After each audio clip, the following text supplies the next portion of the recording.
You ask Tiger to solve. This deals with linear equations with one unknown. The final result is x equals -9. Let's solve it step by step. Simplify the expression. Group like terms.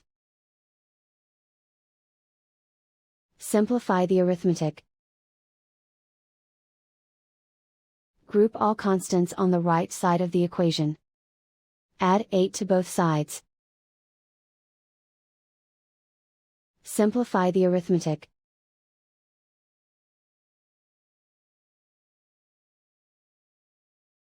Isolate the x. Divide both sides by -4. Cancel out the negatives.